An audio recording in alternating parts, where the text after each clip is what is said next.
એમના ચરણોમાં કોટી સેવા વંદના. 2-4 દીકરાઓ દરિયા કિનારે રમવા ગયા હતા. તો ભીની માટી જોઈને ખુશ થઈ ગયા. એ ભીની માટીમાંથી પોતપોતાનું ઘર બનાવવા લાગ્યા. હજી તો માત્ર 4 દિવાલ બની હતી અને મોજું આવ્યું અને બધું ગયું પાણીમાં. હજી એમને કીધું કે હવે એકદમ ધ્યાનથી ફરી બનાવીશું. તો હજી 4 દિવાલ બનાવી, છત બનાવી અને હજી તો દેખે છે અને એમાં પાછું બધું મોજું આવ્યું અને પાછું બધું પાણીમાં. હવે તો એકદમ ફાસ્ટ, એકદમ મસ્ત બનાવીશું. તો હજી 2 દિવાલ બનાવી, 4 દિવાલ બનાવી, છત, 2 રૂમ, હજી તો બેડરૂમ બનાવવા ગયા છે ત્રીજો અને આ મોજું આવ્યું અને પાછું ગયું પાણીમાં. પછી પાછું એવું થયું કે ના હવે તો બનાવીને જઈશું, કઈ રીતે ના બને. તો પાછું એ લોકોએ કીધું કે ના હવે તો કરવું જ છે. તો એ લોકો હજી બનાવે છે, રૂમ બનાવ્યા, કિચન બનાવ્યું અને હજી બનાવવા જ ગયા છે અને હજી દેખે છે અને આમાં મોજું આવ્યું અને બધું પાણીમાં જતું રહ્યું. મારે તમને બધાને પૂછવું છે કે ક્યારે શું સંસારમાં કોઈનું ઘર બન્યું છે? માટે જ હું એવું ઘર બનાવવા જઈ રહી છું જે ક્યારેય ના તૂટે, ક્યારેય દુઃખી ના કરે, શાશ્વત સુખ સુધી લઈ જાય. અને એમ પણ જો દુઃખથી બચવું હોય તો મોક્ષમાં જ જવું પડશે ને. જો પાપથી બચવું હોય તો દીક્ષા જ લેવી પડશે ને.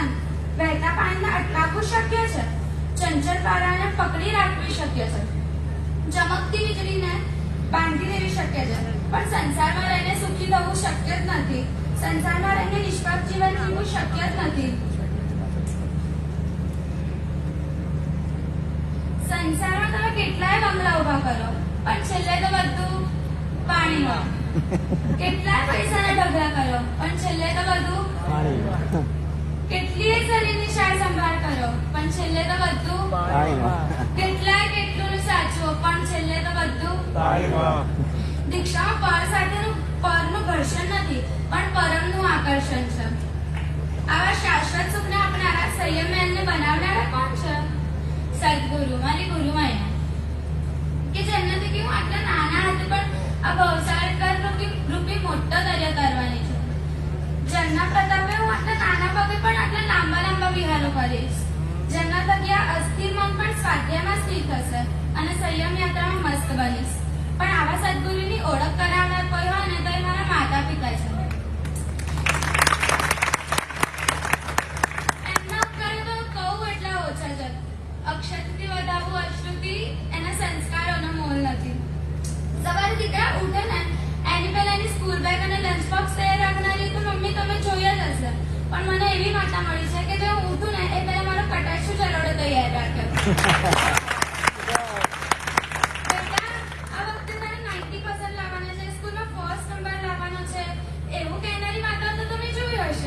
પણ મને તો એવી માતા મળી છે જે દરરોજ મને કહે આજે તો તારે 10 ગાતા જ કરવાની છે, આજે જ્ઞાન પાચન છે, આજે તો તારે 51 ગાતા જ કરવાની છે.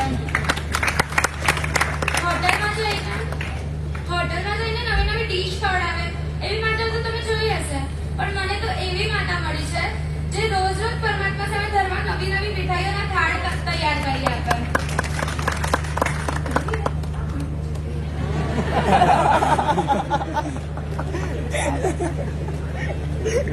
પેલા પેન્ટરની વાત આવે છે ને, જે બહુ મસ્ત પેન્ટિંગ બનાવી હોય છે, પછી એના ગુરુને બતાવવા જાય છે. ગુરુએ તો એને રિજેક્ટ કરી દીધું, કેન્સલ કરી દીધું. 2-3 વાર ને 10-15 વાર બનાવે છે પણ ગુરુ રિજેક્ટ જ કરે છે. હવે પેન્ટર વિચારે છે કે હવે તો મને કરવું જ પડશે. તો એ 1 વર્ષ સુધી એક પેન્ટિંગની પાછળ મહેનત કરે છે. તો પછી ગુરુએ પાસ કર્યું.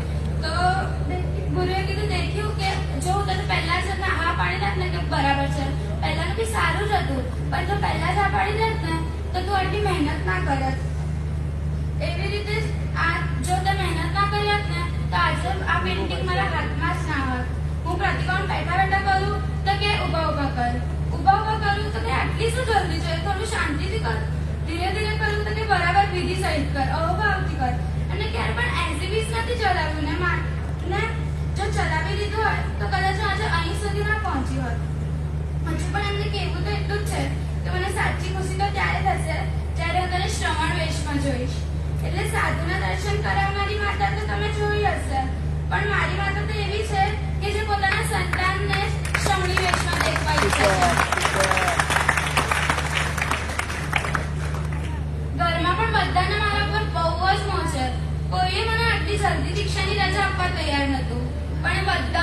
સૌથી વધારે હું હોવા છતાં પણ મારા પપ્પા એ મને રજા આપી. અત્યારે પણ દીક્ષા મારી છે, પણ એમનો ઉત્સાહ તો તમે જોવો જ છો ને, એમનો આનંદનો પાર જ નથી. અને મારા પપ્પા તો તમે બધા જ ઓળખો છો. જે મારે બહુ મોટા મોટા પપ્પા, એ છે મારા પપ્પા. આવતા વર્ષે તો તારી પાક્કી દીક્ષા, એવા કરે થપ્પા, એ છે મારા પપ્પા. પણ ભાવોમાં છે બહુ જ પાક્કા, એ છે મારા પપ્પા.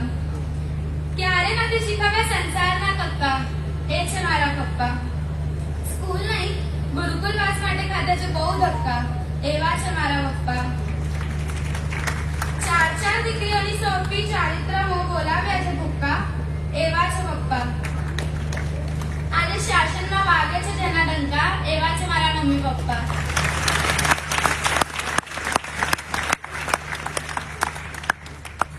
આવા માતા પિતાનું ઋણ તો હું અનેક ભાવમાં પણ નહીં ચૂકવી શકું.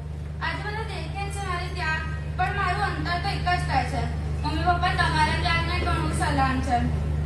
અને દાદા દાદી કાકા કાકી ભાઈ બહેન બધાએ મને ધર્મમાં જ સપોર્ટ કર્યો છે.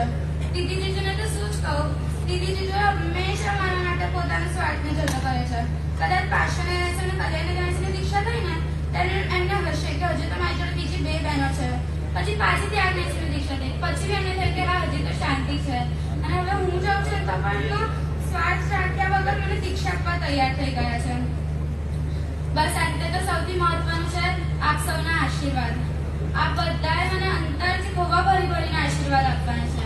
કાલે જ્યારે હું પ્રભુ પાર્શ્વના ચરણોમાં, ગુરુ મૈયાના ચરણોમાં મહાત્યાગ કરીને આત્મકલ્યાણ કરવા જઈ રહી છું, ત્યારે આ શાંતિ ભલે શાંતિ નામને છોડી દેશે, પણ આત્માની પરમ શાંતિના આનંદને માણી શકે એવા આશીષ આપજો.